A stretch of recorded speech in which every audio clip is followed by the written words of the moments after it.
بابر اعظم. جی ہاں, بابر اعظم جن کے بارے میں بہت ساری باتیں کی جاتی ہیں کہ بابر اعظم جو ہیں وہ کنگ بابر اعظم ہیں, اور بابر اعظم کے بڑے سارے فینس ہیں. انڈیا ہو, پاکستان ہو یا پھر پوری دنیا, وہاں بابر اعظم کے چرچے ہیں. لیکن یہی ہمارے star batsman Babar Azam stick ہو گئے جناب. کہاں پر؟ یہ اسٹک ہو گئے موٹر وے پر. یہ جب واپس آئے تو ان کے بھائی ان کو ایئرپورٹ سے لینے گئے. پھر اس کے بعد ہم نے دیکھا کہ ان کے بھائی کا ایک اور ولاگ سامنے آیا جس میں یہ اپنے بھائی کو لے کے جا رہے تھے بابر اعظم کو موٹر وے سے. سیالکوٹ غالباً انہوں نے جانا تھا, اور وہاں پر پھر بابر اعظم جو ہے بیچ میں اسٹک ہو گئے. اور وہاں ہم نے دیکھا کہ بابر اعظم راستے میں انجوائے بھی کرتے رہے, اور بہت زیادہ ان کی مزے مزے کی باتیں جو ہیں وہ بھی سامنے آئیں. کھوپرا شوپرا بھی لیا بھائی نے, بالکل وہاں پر رکے اور پھر کھوپرا ووپرا بھی لیا, اور تھوڑا بچاتے بھی رہے, شیڈز وغیرہ بھی لگاتے رہے تاکہ جو لوگ ہیں, عوام جو ہے وہ ان کو وہاں پر پہچانے نا, کیونکہ ڈیفینیٹلی یہ ایک سیکیورٹی کنسرن بھی ہوتا ہے. اور پھر اتنی عوام کا جمع ہو جانا, تو بڑا انٹرسٹنگ ان کے ساتھ جو ہے وہ سچویشن رہی کہ بابر اعظم وہاں پر موٹر وے پر اسٹک ہو گئے تھے, اور پھر اس کے بعد جو ہے وہ وہاں سے ڈیفینیٹلی سیالکوٹ کی طرف جا رہے تھے. Right now best wishes for every Pakistani cricketer, اور best wishes for PSL, best wishes for upcoming events, Champions trophy.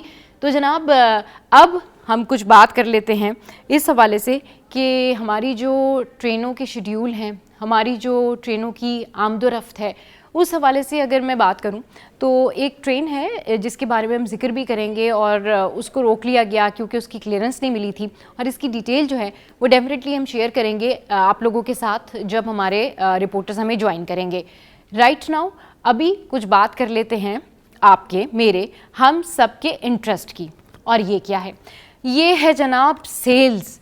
کون سے بڑے برانڈ کی سیل لگی ہوئی ہے, یہ آج ہم آپ کے ساتھ میں شیئر کرتے ہیں. اور سیل جو ہے نا وہ ایک ایسا کرائٹیریا ہوتا ہے تمام لوگوں کے لیے, تمام خواتین کے لیے ایسی اٹریکشن ہوتی ہے کہ جب ہم سیل کی بات کرتے ہیں تو ہم سوچتے ہیں کہ 50% آف مل جائے, کہیں پر 40% آف مل جائے.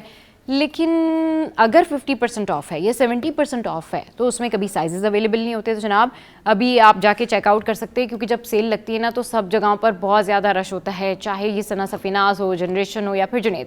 تو جنید جمشید پر یہ سیل ہے, اور یہ ڈیفینیٹلی 19 جو ہے وہ جنوری تک کی یہ سیل ہے, اور یہ 50% آف ہے. اور یہاں پر آپ دیکھ سکتے ہیں, یہاں پر آپ جا سکتے ہیں, اچھے اچھے جو آپ کے تقریباً جو ڈریسز ہیں, آپ کے سائز کے ڈریسز ہیں, وہاں آپ کو مل جائیں گے. اس کے علاوہ بیچ ٹری پر بھی جو ہے وہ سیل لگی ہوئی ہے, اور بڑی جو برانڈز ہیں وہاں پر تمام جگہوں پر آپ کو سیل مل جائے گی. انفیکٹ جو آن لائن سسٹم ہے نا, وہاں پر بھی اب لوگوں نے سیل کے اوپر کپڑے دینا شروع کر دیے ہیں. تو آپ یہ دیکھ سکتے ہیں یہ مناظر بھی کہ جب سیل لگتی ہے تو واقعی بڑا رش ہو جاتا ہے, اور جب رش ہو جاتا ہے تو اس کے بعد جو ہے پھر کس طریقے سے جو ہے وہ لوگ شاپنگ کرتے ہیں. تو آج ہم نے آپ کو بتایا کہ کہاں کہاں کون کون سی برانڈز کی جو ہے وہ سیل لگی ہوئی ہے. تو آپ نے جانا ہے اور جا کے پہلے سے پہلے جو ہے وہ اچھی ساری چیزیں لے کے آ جانی ہیں. تو جناب ابھی ہمارے شو میں یہاں وقت ہوا ہے بریک کا, لیکن بریک پہ جانے سے پہلے آپ کو موسم کا حال بتا دیتے ہیں. اور موسم جو ہے وہ کیا ہے جناب؟ تو موسم کچھ اس طرح سے ہے کہ موسم سرد ہے, لیکن اس کا کیا اوور آل تفصیلات ہیں یہ جانتے ہیں ہماری نمائندہ اقصیٰ شیخ سے. جی اقصیٰ گڈ مارننگ, کہاں موجود ہیں آپ؟ گڈ مارننگ صبا, ہم اس وقت موجود ہیں فیڈرل ہال میں, اور یہاں کا موسم خاصا خوشگوار اور حسین ہے. اچھا جی, آپ کی طرح حسین ہے یہاں کا موسم, خاصا خوشگوار. اچھا یہ بتائیے کہ ٹھنڈی ٹھنڈی ہوائیں چل رہی ہے کراچی. بالکل صبا, آپ کی طرح بھی حسین ہے.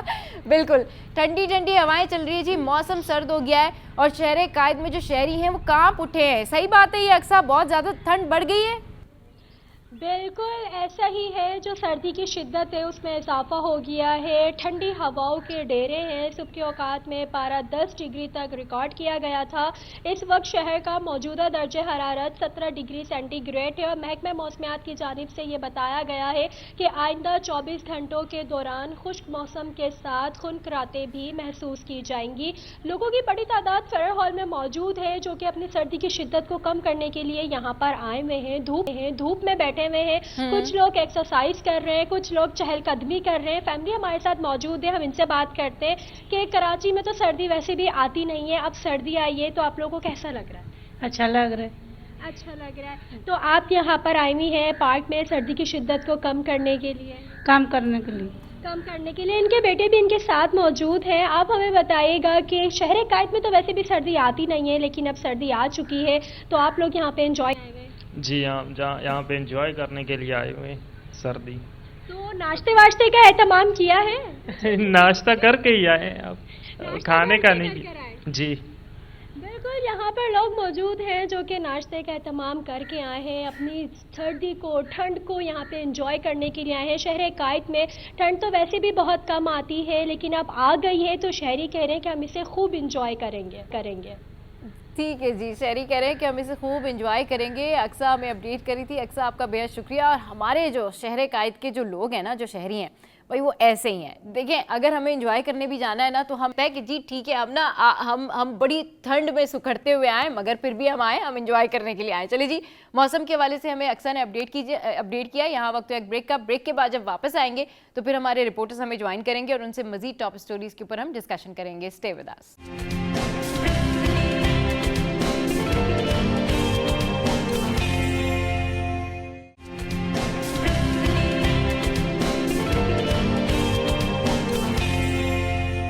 Welcome back. تو سینئر رپورٹرز نے ہمیں جوائن کیا ہے. خورشید بھائی ہمارے ساتھ ہیں, ایاز بھائی ہمارے ساتھ ہیں. السلام علیکم, ویلکم ٹو دا شو. کیسے ہیں آپ لوگ؟ وعلیکم السلام. وعلیکم السلام. چلیے جی, ابھی ٹاپ سٹوریز پہ جانے سے پہلے ذرا ٹریفک پلان جان لیتے ہیں. فاران خان جو ہیں انہوں نے ہمیں جوائن کیا ہے. جی فاران, اپڈیٹ کیجیے, کیا کس طرح سے ٹریفک رہے گا آج؟ شہر قائد کے اندر آج حضرت علی کرام اللہ وجہ کی یوم پیدائش کی مناسبت سے آج شہر کے مختلف مقامات پہ جو وہ جلوس کا سلسلہ جاری و ساری رہے گا. بات کی جائے جلوس کے مقامات کی تو آج غفور چیمبر چوک سے جو وہ 4 بجے کے قریب جلوس جو ہے وہ نکالا جائے گا, جو محفل شاہ قرآن صاحب پہ جو وہ اختتام پذیر ہوگا. اسی کی مناسبت سے یہ جلوس جن گزرگاہوں سے ہوتا ہوا گزرے گا تو جلوس کو جو وہ بآسانی گزارنے کے لیے وہاں سے ان مقامات کو جو وہ ٹریفک کی روانی کے لیے آج جو وہ معطل کیا گیا ہے. تاہم شہریوں کے لیے ٹریفک مسائل سے بچنے کے لیے متبادل راستے جو وہ بتائے گئے ہیں. شہری ان متبادل راستوں کو اختیار کر کے جو وہ پریشانی سے بچ سکتے ہیں. اگر میں روٹ کی بات کروں تو ایم اے جناح روڈ اور تبت سینٹر جو وہ جلوس کی گزرگاہ کی وجہ سے بند کیا جائے گا ٹریفک کی روانی کے لیے, جس کے باعث شہری جو ہے وہ متبادل راستہ سولجر بازار ایک سگنل کا جو وہ اختیار کر سکتے ہیں. اسی کے ساتھ فریسکو چورنگی کی اگر میں بات کروں تو فریسکو سے آنے والے جو ٹریفک ہے جو کہ ایم اے جناح روڈ کی طرف آتا ہے تو ان کے لیے بھی وہ روٹ جو بند کیا گیا ہے. تاہم شہری جو ہے وہ فریسکو سے آنے والے جو سفر کرنے والے شہری ہیں وہ ریگل چوک کا جو وہ راستہ اختیار کر سکتے ہیں. اسی طریقے سے اگر میں بات کروں نمائش چورنگی کی طرف جو آنے والا ٹریفک ہے وہ ایم اے جناح روڈ کی طرف جو وہ ٹریفک کے لیے جو وہ بند کیا گیا ہے. تاہم شہری جو ہے وہ پیپلز چورنگی کا راستہ جو وہ بآسانی اختیار کر سکتے ہیں. اسی طریقے سے جن گزرگاہوں سے جلوس جو وہ نکلے گا ان تمام روٹس کے اوپر جلوس کو بآسانی گزارنے کے لیے روٹ جو وہ ٹریفک کی روانی کے لیے بند کیے گئے ہیں. تاہم شہریوں کے لیے ٹریفک پولیس کی جانب سے متبادل روٹس کا پلان بھی جو وہ جاری کر دیا گیا ہے. تاہم شہری جو وہ ٹریفک مسائل سے بچنے کے لیے ان روٹس کا جو ہے استعمال کرتے ہوئے اپنے آپ کو جو وہ ٹریفک مسائل سے بچا سکتے ہیں. بات کی جائے تو یہ سلسلہ جو وہ دوپہر سے شروع ہوگا جلوس کا اور شام تک جو وہ دیر تک جاری رہے گا, جس کی مناسبت سے شہریوں کے لیے ٹریفک روٹ جو وہ جاری کیے گئے ہیں. جی ٹھیک ہے, فاران خان ہمیں اپڈیٹ کرے تھے, آپ کا شکریہ. اچھا, خورشید بھائی اور ایاز بھائی ہمارے ساتھ موجود ہیں. آج کی جو ٹاپ سٹوری ہے ایاز بھائی, خورشید بھائی, اس میں ہے کہ 5 سال میں 70,000 سے زائد شناختی کارڈ بلاک. سب سے زیادہ کس صوبے میں رہے؟ تو ڈیفینیٹلی سب سے زیادہ یہ خیبر پختونخوا میں رہے. اس خبر کو خورشید بھائی آپ کیسے دیکھ رہے ہیں؟ مطلب اس کا کیا امپیکٹ پڑے گا؟ اور ابھی بھی اگر دیکھا جائے نا تو تقریباً بہت سارے ایسے شناختی کارڈ ہیں جو کہ زیر تفتیش ہیں. دیکھیں صفا صاحبہ, یہ جو شناختی کارڈ بلاک کی بات ہے تو اس میں بہت سارے پہلو آ جاتے ہیں کہ یہ بلاک ہوتے کیوں ہیں. یہ شناختی کارڈ بلاک ہونے کی ایک سب سے بڑی وجہ ٹیکس والا جو معاملہ ہے جس پہ آج بھائی بہت اچھی روشنی ڈالیں گے. دوسری وجہ یہ کہ ان کی کلیریفیکیشن نہیں ہو پاتی. ہم جب نادرا کے دفاتر کے باہر جب جاتے ہیں لوگوں کے پاس تو اکثر لوگ یہ شکایت کرتے ہیں کہ ہمارا شناختی کارڈ نہیں بن رہا. تو دیکھیں, ایک نادرا کا ایک مربوط بنیاد پر ایک سسٹم مرتب کیا گیا ہے, تو اس میں تمام کوائف اور تمام جو پہلوؤں سے اس کے اندر معلومات درج کی جاتی ہیں. اگر کسی وجہ سے بھی کوئی معلومات کا جو کھانا ہے وہ اگر فل نہیں ہے تو وہ ایک تو یہ وجہ ہے بلاک ہونے کی. دوسرا پھر کرمنل ایکٹیویٹیز ہیں, اس کی وجہ سے بلاک ہو سکتا ہے. تیسرا ایک جو پہلو ہے وہ یہ جو ٹیکس والا معاملہ ہے اس کی وجہ سے. تو میں یہ لوگوں سے کہوں گا, شہریوں سے, کہ جب شناختی کارڈ کا فارم فل کریں تو اپنے تمام کوائف, اپنا ایڈریس اور یہ ساری چیزیں اس کو مکمل طریقے سے فل کریں ہاں۔ اور صحیح جو معلومات ہیں وہ اس کا اندراج اس کے اندر ضرور کروائیں. ادروائز پھر نادرا جو ہے وہ اس کو ڈیلے ٹیکٹس پر لے کے جاتا ہے اور اس کو موقع بھی فراہم کرتا ہے شہری کو کہ وہ اپنی قوائف جو مکمل کریں. لیکن لوگ اس بات سے اویئر نہیں ہیں کہ ایک نادرا کا جو میگا سینٹر جس طرح کئی آباد چورنگی پر موجود ہے, اب یہ میگا سینٹر ہے. اب یہاں پر دور دراز سے بھی لوگ آتے ہیں جبکہ ان کے علاقے میں بھی سینٹرز موجود ہیں. تو شہریوں کو یہ چاہیے کہ اپنے نادرا کے جو قوائف ہیں اور ڈاکومنٹیشن خصوصی طور پہ, چاہے وہ طالب علم ہے یا بزرگ شہری ہیں کوئی بھی ہو, تو وہ اپنی قوائف مکمل کریں اور ان کی درستگی کے لیے جو ہے وہ نادرا سے بھی رجوع کریں. اچھا ایاز بھائی آپ کیا کہیں گے اس پہ؟ دیکھیں ابھی تک جو ٹیکس والے معاملات کے اوپر تو ابھی بند کرنے شروع نہیں کیے گئے ہیں. جو بھی ہے اس کے اندر سم بلاکس ہوئی ہیں. ابھی اگلا مرحلہ تھا کہ اگر آپ ٹیکس نہیں دیں گے تو آپ کے آئی ڈی کارڈز اور بینک اکاؤنٹس کو بند کرنے کی بات کی جا رہی ہے. دوسری چیز یہ ہے کہ یہ جو سب سے زیادہ آپ نے دیکھا کے پی کے اندر جو ہے سب سے زیادہ شناختی کارڈ بلاک کیے گئے, اس کی سب سے اہم وجہ تھی جو افغان شہری یہاں سے بھیجے گئے, یہاں سے جو بھیجے گئے ہیں ان کے پاس شناختی کارڈ تھے جو انہوں نے کسی بھی طریقے سے بنوا لیے تھے. تو زیادہ تر وہ شناختی کارڈ جن کے قوائف یا جن کی کوئی ایسی ٹیل آپ کو فیملی ٹیل جو ہے وہ یہاں نہیں ملتی. ہمارے یہاں اب نادرا کا سب سے اہم مسئلہ, آپ کے پاس یہ اچھی چیز ہے کہ آپ کو ایک فیملی ٹیل پتہ چلتی ہے کہ آپ کون سے شہری ہیں. تو جو جنہوں نے جہاں جس شہر سے زیادہ جن کا جہاں ہاتھ ہوا انہوں نے وہاں سے وہ شناختی کارڈ بنوائے. آئی ڈی کارڈز کے سب سے زیادہ معاملات جو ہیں وہ افغان شہریوں کے جو کینسل ہوئے تھے, جن کو ایلین کارڈ بنا کے دیے جاتے ہیں, جو عارضی طور پہ 2 سال 3 سال کی تجدید کے لیے بھی ہوتے ہیں کہ اس کے بعد دوبارہ جی ٹیمپریری کارڈ دیا جاتا ہے. اگر آپ ہمارے شہر ملک میں کام کرتے آئے ہیں تو ان کو ایک ٹیمپریری کارڈ بنا کے دیا جاتا ہے جس کی تجدید آپ کو ویلیڈیٹی اس کی کم ہوتی ہے, 1 سال 2 سال کی ہوتی ہے, کیونکہ آپ دوبارہ جا کے اس کی تجدید کرائیں. تو یہ طریقہ کار تھا. جنہوں نے نہیں بنائے پرانے طریقہ کار سے جو لے چکے تھے, یہاں سے تقریباً 8 لاکھ کے قریب تو بتایا گیا ہے کہ یہاں سے افغان شہری جا چکے ہیں. تو ان کے پاس جنہوں نے یہ سب رکھے ہوئے تھے تو ہو سکتا ہے کہ یہ سب سے زیادہ اسی کی تفصیلات جو ہیں اس میں شائع کی گئی ہیں کہ جو جن کے پاس ایسے شناختی کارڈ تھے جو کسی انڈر دی ٹیبل دے گئے یا کسی ایجنٹ کے تھرو, یا وہ ایسے ہم نے پہلے بھی دیکھا ہے کہ نادرا سے ایسے افسران کی گرفتاری ہوئی ہے جنہوں نے کسی 2 نمبر طریقے سے غیر شہری پاکستانیوں کے جو پاکستان سے تعلق نہیں چلیں ٹھیک ہے. اسی طرح سے کچھ تعداد جو ہے وہ سندھ سے بھی آئی ہے 9000 کے قریب, پنجاب سے بھی ہیں, کشمیر سے آزاد کشمیر سے بھی ہیں, گلگت بلتستان سے بھی ہیں. ایکچولی اگر چلیں جو جس طرح سے انہوں نے بات کی کہ کوئی ٹریک کر رہے ہوتے ہیں یا کوئی کرمنل ایکٹیویٹی ہوتی ہے, مگر بہت سارے ایسے لوگ ہیں جو کہ فیک آئی ڈی کارڈ بھی بنوا لیتے ہیں. یہ سسٹم کیسے چل جاتا ہے؟ مطلب یہ کیا سسٹم ہے, یہ کیا ہو جاتا ہے کہ ہمارا شناختی کارڈ کس طریقے سے غیر قانونی طور پر بن جاتا ہے؟ یہ اس کے لیے کوئی چیک اینڈ بیلنس نہیں ہے؟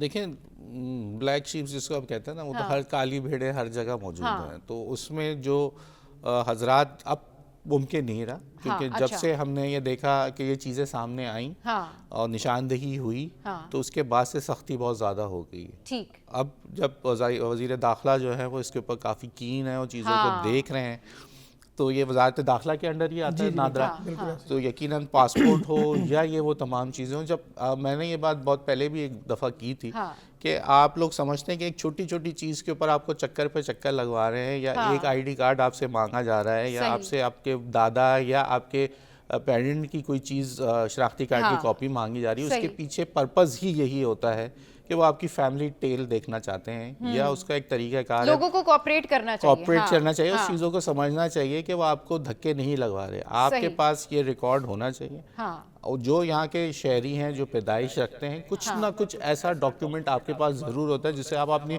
پروف آف آئیڈینٹی کر سکیں. تو یہ وہ چیزیں ہوتی ہیں جو نادرا کے افسران کی خاص ٹریننگ اسی چیز کے لیے کی جاتی ہے.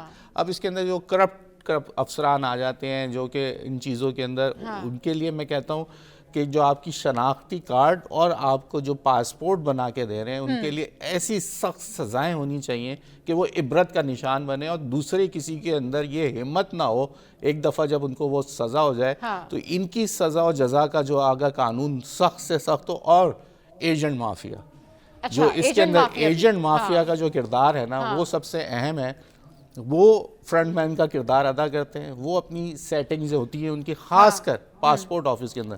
آپ کو آئی ڈی کارڈ میں اب اتنا تھوڑا مشکل ہو گیا کہ وہ تمام بایو میٹرک کے تھرو ہو رہا ہے, لیکن ابھی بھی ایجنٹ مافیا آپ کو پاسپورٹ آفس کے باہر صرف وہ کس چیز سے آپ کو سب سے پہلے آپ کو مائل کریں گے اس بات پہ کہ وہ بولیں گے یار لمبی قطار لگی ہوئی ہے, آپ کی فیس کے اندر آپ کو ویٹنگ نہیں کرنی پڑے گی, اندر ٹوکن کے اندر رش بہت زیادہ ہے, آپ کو ویٹ نہیں کرنا پڑے گا, فوری طور پہ آپ کا کام ہو جائے گا, یعنی گھنٹوں کا انتظار نہیں کرنا پڑے گا. تو وہاں سے یہ کام شروع ہوتا ہے. صحیح. ان کی آپس میں, اور وہ جو لوگ اندر بیٹھے ہوئے ہیں 10-20-30 ہزار سے زیادہ کے, میں نے جو مجھے معلومات ملی ہے کہ 30,000 روپے لے کے پاسپورٹ بنا دیتے ہیں آپ کا وہ. اور آج بھی یہ سسٹم چل رہا ہے پاسپورٹ والا. کراچی کے آپ کسی بھی سینٹر میں دیکھیں, اب جب سے یہ سختی ہوئی ہے, آپ اور میں ہمارا اندر جانا, کیمرہ لے کے جانا تو بہت, یعنی کہ ایسا کر دیا کہ وہ آپ کو گولی بھی مار دیں. صحیح. ایف سی, کیونکہ وہاں پہ ایف سی کے گارڈز کھڑے ہوتے ہیں, ان کی جو سیکیورٹی ہے وہ ایف سی والوں کے پاس. نادرا پہ بھی ایف سی ہے, وہاں پاس بھی ایف سی ہے. تو فرنٹیر کے اوور کے یہ افسران وہ بالکل ایسے ہوتے ہیں کہ وہ کہتے ہیں ہم تو آپ کو گولی مار دیں گے. ایک واقعہ آپ نے پہلے بھی دیکھا ہوگا, ایک نجی ٹی وی کے اینکر کے تھپڑ مار دیا گیا تھا خاتون کو. تو یہ واقعہ وہاں نادرا آفس پہ پیش آیا تھا. تو اس طریقے کی اب جب میڈیا کا ایکسیس نہیں ہے تو یہ جو سسٹم ہوتا ہے نا وہ بہت اسٹرانگلی کام کر رہا ہوتا ہے. تو یہ لوگ ہم سے تو تھریٹ سمجھتے ہیں ہمیں, اگر یہ ہمیں ایکسیس ملنا شروع ہو جائے تو ان کی دکانیں بند ہو جائیں گی, کیونکہ ہم نشاندہی کرنی شروع کر دیں گے تو یہ سسٹم ختم ہو جائے گا. تو یہ اس سسٹم ہم سے اتنا خوف زدہ کر دیتے ہیں کہ وہ سمجھتے ہیں کہ اتنی کوئی ہم کوئی کسی کا ڈیٹا چوری کرنے تھوڑی جا رہے ہیں. ہم تو یہ دکھانا چاہتے ہیں کہ عوام کتنے پریشان ہیں, اور آپ کا سسٹم ہوتے ہوئے وہ کتنی آسانی سے ان کا پاسپورٹ بھی بنا دیتے ہیں. آپ کیا چاہتے ہیں, ہم کیا چاہتے ہیں, ہمارے سارے کرسپونڈنٹ یا میڈیا سب کیا چاہتا ہے, وہ چاہتا ہے نا بہتر ہو جائے, چیزیں بہتر ہو جائیں, جو یہ اس طرح سے فیک کارڈز وغیرہ بنتے وہ بننا بند ہو جائیں. اس میں صبح صبح یہ بھی ہوا ہے کہ جب سے یہ سید محسن رضا نقوی وفاقی وزیر داخلہ بنے, اس کے بعد سے نادرا اور پاسپورٹس پہ ایک خاص سہولت لوگوں کو دی گئی ہے, جس میں کراچی میں میگا سینٹرز مزید بڑھے ہیں, اس کے علاوہ مقامی سینٹرز بڑھے ہیں, اور اس کے علاوہ جو پاسپورٹ کا ایشو تھا تو کراچی میں 2 سینٹرز بنائے ہیں, 2 میگا سینٹرز ہیں, ایک نارتھ ناظم آباد والا, دوسرا سائڈ جو سیمنٹس چرنگی پر ہے, وہاں پر پاسپورٹ کے 3 کاؤنٹرز بنا دیے گئے ہیں کہ شہری جب اپنا شناختی کارڈ بنوانے جائے یا رینیو کروانے جائے یا اپنے کسی والد کا والدہ کا بنوانے جائے, اور اگر اس کو پاسپورٹ رینیو کروانا ہے تو پاسپورٹ کا بھی 3 کاؤنٹر وہاں پر موجود ہیں, سیمنٹ سرنگی پر بھی اور وہاں بھی. اس میں 1,000 روپے ان کے نادرا کے جو سروس چارجز ہیں وہ لاگو ہیں, اور رش بھی نہیں, ہم نے خود اس کو کور بھی کیا ہے, گزشتہ روز اس کو رپورٹ کیا ہے. دوسرا پہلو یہ کہ جب شہری پاسپورٹ بنوانے یا شناختی کارڈ بنوانے کے کسی ایجنٹ کے ہاتھ چڑھتے ہیں تو میں سمجھتا ہوں ان کو نہیں جانا چاہیے. تمام قوائف اور تمام ضوابط جو ہے وہ نادرا کے جو مین ماسٹرز کا بورڈ ہے اس پہ آویزہ کیے گئے ہیں کہ آپ نے اپنے شناختی کارڈ بنوانا ہے تو اس کی یہ فیس ہے, یہ ڈاکومنٹس لگیں گے. شہری خود اویئر نہیں ہے اور ان کو اویئرنیس دینی پڑے گی ہمیں. نادرا میں سمجھتا ہوں نادرا کی جو مہم ہے جسے آگہی مہم کہتے ہیں اس کو چلانے کی ضرورت ہے. تمام قوائف وہاں پر دروازے پر درج ہوتے ہیں, شہری پڑھیں اور اپنا. ٹھیک ہے, بالکل بالکل. ابھی بس آن لائن فیس بھرتے ہیں, آپ لائنوں سے بچنے کی یہ بھی سہولت ہے. ہاں, آن لائن فیس بھی بھر سکتے ہیں, اور جس طرح سے خورشید بھائی نے کہا تمام قوائف جو ہے وہ وہاں پر چسپاں کیے ہوتے ہیں, تو آپ وہ پڑھیں اور کسی بھی پریشانی سے دور رہیں اور کوآپریٹ کریں. اگر آپ کو بار بار بھی بلاتے ہیں نادرا آفس والے تو پلیز جائیں اور کوآپریٹ کریں. یہ آپ کا معاملہ ہے, ہمارا معاملہ ہے, ہمارے ملک کا معاملہ ہے, اس سے ہماری تمام تر چیزیں جو بہتر ہوں گی. ابھی جان لیتے ہیں مال کا حال. چلے جناب, آگے ہے ہمارے پاس مال کا حال, اور یہ ہے آسٹریلین ڈالر 173, پھر اس کے بعد کینیڈین ڈالر 194, پھر ہے ہمارے پاس یورو 287, اور پھر ہے کویتی دینار A902. اچھا جناب, اس کے بعد پھر UK پاؤنڈ جو ہے وہ 350 ہے, پھر سعودی ریال جو ہے وہ 74 ہے, پھر اس کے بعد سوئس فرینک جو ہے وہ 309 ہے, اور US ڈالر جو ہے وہ 279 ہے. تو یہ ہم نے آپ کے ساتھ میں شیئر کیا ہے مال کا حال, اور یہاں پر وقت ہوا ایک بریک کا. بریک کے بعد جب واپس آئیں گے تو دوسری ٹاپ سٹوریز ڈسکس کریں گے. آپ نے کہیں نہیں جانا, اسٹے ود اس.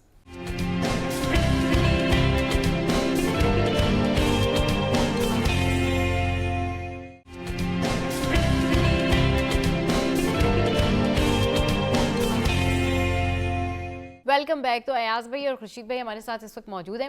اچھا ایاز بھائی, خورشید بھائی, اچھی خبر بھی اس کو کہہ سکتے ہیں, ڈیولپمنٹ سٹوری بھی کہہ سکتے ہیں اس کو, کیونکہ اب 12 سال بعد جو ہے وہ پاکستانی تجارتی وفد بنگلہ دیش میں ڈھاکہ پہنچ گیا ہے. اور جب یہ وفد ڈھاکہ پہنچا ہے تو وہاں سے بڑی اچھی خبریں یہ سامنے آ رہی ہیں کہ بھی دونوں ممالک کے جو درمیان تبادلہ خیال ہوا ترقی کے حوالے سے, پھر صنعتی ترقی کے حوالے سے اور دیگر معاملات پر, تو کہتے ہیں جی مزید جو تجارتی وفد ہے اس کو بات کرنے کی ضرورت ہے. اور 12 سال بعد یہ 35 رکنی وفد ڈھاکہ پہنچا ہے. کیسے دیکھ رہے ہیں آپ اس ڈیولپمنٹ کو؟ دیکھیں, یہ سمجھنے کی ضرورت ہے کہ پچھلے 12 سال سے جو انڈین پرائم منسٹر جو تھیں یہاں, جی کیا جو انڈین پرائم منسٹر جو سوری جو بنگلہ دیش کی پرائم منسٹر میں وہی حیران ہوئی, میں نے کہا یہ حسینہ واجد جو ہے, سوری معذرت, انڈین سپورٹ ان کی چھت تک چھائے میں مودی کی سیٹ کب سے سنبھالی, جس کی وجہ سے ہماری دوریاں بہت زیادہ بڑھ گئی تھیں. صحیح. تو ابھی FECCI کے جو پریزیڈنٹ ہیں ان کے عاطف اکرام شیخ کی سربراہی کے اندر جو ہے یہ وفد گیا ہے, اور اس میں ثاقب فیاض منگو جو نائب جو ہیں وہ ان کے صدر ہیں, تو یہ وفد وہاں پہنچا ہے. اور ان کی تجارتی ہماری بہت پرانی جو تعلقات تھے بنگلہ دیش کے ساتھ, کیونکہ وہ ہمارا حصہ رہ چکے ہیں. صحیح. اور یہ جو معاملات تھے کیونکہ وہ بالکل کٹ آف ہو گئے تھے ہمارے ان کے ساتھ. ہمارا ان کا جو کاٹن کی ایکسچینج تھی وہ بھی بہت زیادہ ہوتی تھی, کیونکہ وہاں پہ کاٹن نہیں ہے, ہمارے یہاں سے کاٹن کی ان کو ضرورت ہوتی ہے. تو یہ وہ وفد ہے جس کے لیے اب کہا جا رہا ہے کہ 800 سے زائد جو کنٹینرز ہیں وہ بھی جانے کے لیے تیار ہیں, اور وہ وہاں پہ اب جو ہے پہنچ چکے ہیں. یا جو ہماری ٹریڈ ہے, اب وہ ٹریڈ کے لیے, کیونکہ یہ دیکھیے یہ سارک ممالک ہیں, سارک ممالک کی ایک جو یہ بنایا گیا تھا وقت, اس میں یہ تھا کہ آپس میں بائیلیٹرل ٹریڈ ہونی بہت ضروری تھی. اس ریجن میں جو چیزیں ہمارے پاس زیادہ ہیں وہ ان کو دے دیں. یہ ایک جو ریجن میں جس میں یہ سارک کانفرنس بھی اسی وجہ سے, جب سے یہ انڈیا کا انفلوئنس بڑا تھا بھارت کا, اس کی وجہ سے وہ کانفرنسز بھی نہیں ہو پائیں, کیونکہ لاسٹ ٹائم بھی ہم نے سنا تھا کہ پاکستان میں ہونے والی تھی جس کی وجہ سے وہ مؤخر کر دی گئی تھی. یہ تمام وہ وجوہات, کیونکہ میرے ذہن میں وہ انڈیا کی انفلوئنس چل رہی تھی, تو بنگلہ دیش کی وزیر اعظم, کیونکہ وہ حسینہ واجد جو ہیں جو ان کے انفلوئنس میں بہت زیادہ رہی, جس کی وجہ سے اب جب وہ چھوڑ کے ملک بھاگی ہیں, اب اس کے بعد اب یہ دیکھا جا رہا ہے کہ بنگلہ دیش اب ان کے انفلوئنس سے باہر نکلا ہے, تو وہ اپنے ریجن میں اب دوستی برادرانہ تعلقات اس کو بڑھایا جا رہا ہے.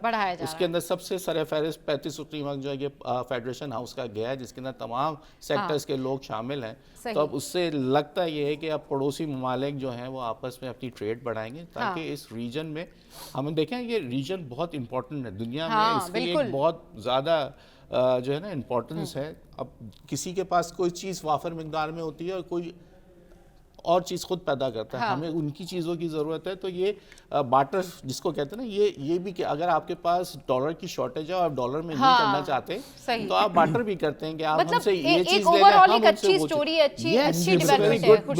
چیز. ہماری انڈسٹری کے لیے بہت اچھا ہے کہ بنگلہ دیش, سری لنکا, ان کے ساتھ اگر ہماری ٹریڈ اچھی ہو جائے تو ہم بہت اچھا, ہماری جو ایکسپورٹس ہیں, جو چیزیں ہمارے پاس نہیں ہیں وہ ان کے پاس ہوتی ہیں, اور خاص کر کے ٹیکسٹائل کے لیے بہت سارا کام کیا جا سکتا ہے اس کے اوپر. بالکل اسی طرح ہی ہے صبا صاحبہ. بنگلہ دیش کی جہاں تک بات ہے تو بنگلہ دیش کا جو وفد ہمارے یہ کراچی سے جو وفد گیا ہے فیڈریشن ہاؤس کا, ایک اچھی سٹوری ہے تجارتی حجم کے حوالے سے, کہ آئندہ آنے والے سال میں یا آئندہ چند ماہ کے اندر یہ جو تجارتی وفد ہے اس کے ثمرات جو ہے وہ ہمیں نظر آئیں گے. اور ویسے بنگلہ دیش ہمارا حصہ تھا, اور جب جو 2 لخت ہوا تو اس کا افسوس اور دکھ آج تک بھی ہمیں محسوس ہوتا ہے کہ سقوط ڈھاکہ جب بھی آتا ہے 16 دسمبر, ہمیں یاد آتا ہے کہ ہمارا ملک جو ہے وہ 2 لخت ہو گیا تھا. تو حسینہ بھاگ گئی وہاں سے, اس کے بھاگنے کے بعد تو وہاں کا جو تسلط تھا, جو بھارتی تسلط وہاں پر قائم تھا, ان کی زیر اثر زیر نگرانی وہ ساری چیزیں کر رہی تھیں. اس کے بعد سے گروئنگ اپ جو شروع ہوا ہے, وہاں پہ جو پریزیڈنٹ ہیں وہاں پہ انہوں نے معاشی طور پر بھی اپنے آپ کو اسٹیبل کیا ہے بہت, کیونکہ ہم سے تو وہ اچھے اسٹیبل ہیں.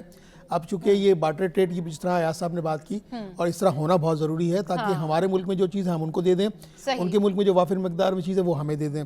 تو اس طرح معیشت کی جو اڑان ہے وہ مزید مستحکم ہوگی, اور اس طرح ہمارے پاکستان کی جو معیشت ہے, سرمایہ دار ہیں اور بزنس جو ایکٹیویٹیز ہیں ان کو ان کی پروان چڑھنے میں جو ہے وہ مزید مدد ملے گی. میں سمجھتا ہوں بڑی اچھی پازیٹیو سٹوری ہے یہ کہ یہ وفد گیا, اور اسی طرح سے ان کا وفد بھی پاکستان آئے گا.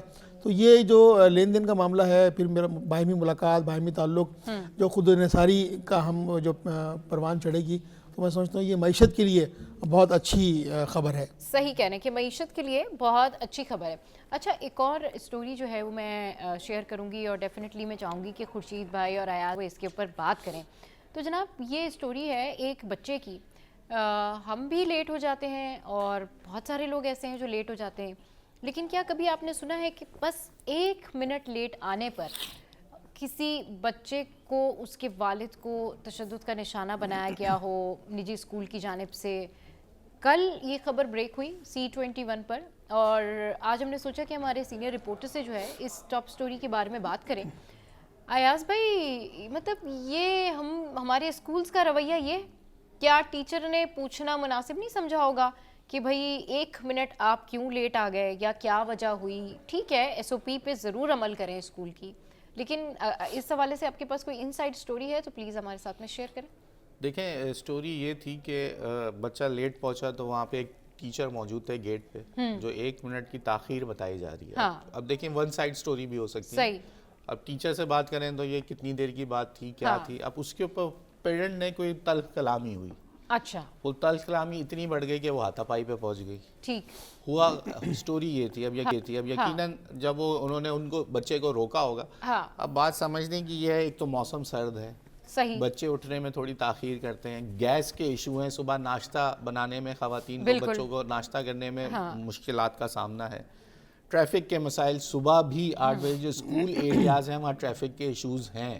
آپ صبح 8 بجے وہاں نکلیں تو آپ کو لگے گا ایک دم سے ایسا لگتا ہے کہ پورا شہر امڈ آیا ہے. وہ بچے قوم کے معمار جو ہیں وہ باہر نکلے ہوتے ہیں, پڑھنے کے لیے جاتے ہیں, تو اس کے لیے بھی ٹریفک جیم کا ایک سلسلہ ہوتا ہے. تو 2 4 5 منٹ کا گریس ٹائم تو جیسے اگر ہمارا یہاں 9:30 بجے تک 9:15 بجے ہمیں پہنچنا تو 9:15 کا گریس ٹائم تو ہر جگہ ویسے بھی دیا جا سکتا ہے. لیکن اب کچھ ذہنی دباؤ کا شکار لوگ ہوتے ہیں جس کی وجہ سے وہ ایک چھوٹی چھوٹی باتوں پہ نا ایک دوسرے سے اب الجھنے لگتے ہیں. یہ باتیں ہیں کہ آپ کی کوئی گھر کی ٹینشن یا کوئی ایسی ٹینشن ہوتی ہے جس پہ آپ 1 منٹ کا گریس ٹائم کی بات ہو رہی ہے کہ 1 منٹ پہ وہ اب سب سے اہم چیز یہ ہے کہ جو ٹیچرز ہیں وہ بچوں کو پڑھا رہے ہیں, وہ آپ رول ماڈلز ہیں.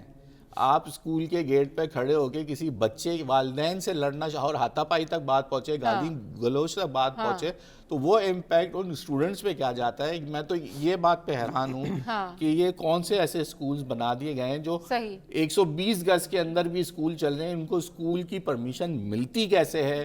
یہ آپ اگر سب سے اہم چیز تو یہ ہے کہ جس کو اسکول بولا جا رہا ہے کیا وہ اسکول کے معیار پہ وہ اسکول ہے بھی کہ نہیں ہے. یہی ایک بات ہے جو کہ بڑی حیران کن بات ہے کہ چلیں اگر کسی کی کوئی اور بحث بھی ہو گئی نا, ہمیں انسائیڈ سٹوری ابھی پوری تو نہیں معلوم ہے کہ دوسری طرف سے کیا بات ہوئی, مگر یہ جو بچے کے والد صاحب ہیں ان کے ایلیگیشنز ہیں کہ بھائی مجھے تھپڑ مارے گئے, پھر دانت توڑ دیے, اور پھر بچہ صرف 1 منٹ تاخیر سے پہنچا وہاں پر. 8ویں جو ہے نا کلاس کا یہ بچہ ہے. یہ ایٹیٹیوڈ اگر اسکولز کا ہوگا ٹورڈز پیرنٹس, ٹورڈز کڈز, تو ہم کون سی ایجوکیشن دے رہے ہیں. آپ کو لگتا ہے کہ ایسا ہو سکتا ہے کہ کوئی ایک آدمی 1 منٹ لیٹ ہو اور اس کے دانت توڑ دیے گئے, کچھ تو بولا ہوگا نا. ہاں, تو وہی بات ہے نا کہ اب ہمیں اگر تو یہ سٹوری اس طرح سے ہے کہ واقعی جس طرح سے اس کے والد بتا رہے ہیں, لیکن اگر اس سٹوری میں کوئی اور بھی ٹویسٹ ہے یا کوئی اور بھی چیزیں ہیں تو وہ ڈیفینیٹلی سامنے آنی چاہیے اور اس حوالے سے بھی پراپر تحقیقات ہونی چاہیے, کیونکہ یہ ایک بڑا معاملہ ہے کہ 1 منٹ تاخیر سے کوئی بچہ پہنچے اور اس کے والد کے ساتھ اس کو تشدد کا نشانہ بنایا جائے, پھر والد کے الزامات سامنے آئیں. تو آئی تھنک خورشید بھائی آپ اس کے اوپر کیا کہیں گے؟ یہ تو ایک جو ہے نا سمجھ میں آنے والی بات ہے. جس طرح ایاز صاحب نے بات کی کہ اسکول کا جو حیت ہے, جو سائز بتا رہے ہیں اسکول کا, آج کل جو ہے وہ ہر گلی ہر محلے میں اسکولز کھلے ہوئے ہیں. پہلی بات تو یہ کہ اسکولز کھولنے کی جو ٹرم اینڈ کنڈیشن ہے وہ کیا ہے, اس کے اوپر عمل درآمد ہو رہا ہے نہیں ہو رہا, یہ ایک الگ پہلو ہے. دوسرا عدم برداشت والا جو معاملہ ہے, اس وقت پورے معاشرے میں عدم برداشت کی فضا ہے. ٹھیک ہے, اگر 1 منٹ لیٹ آنے پر بچے ٹھیک ہے پنشمنٹ ملنی چاہیے تھی, اس کو کھڑا کر دیتے, 2 منٹ مزید کوئی اور کوئی پہلو ہو سکتا تھا. دیکھیں سزا کے اسٹوڈنٹس کو سکھانے کے بہت سارے پہلو ہیں, ایسا نہیں کہ مار سے ہی آپ سکھا سکتے ہیں. تو یہ کوئی اس کی ذہنی فرسٹریشن تھی ٹیچر کی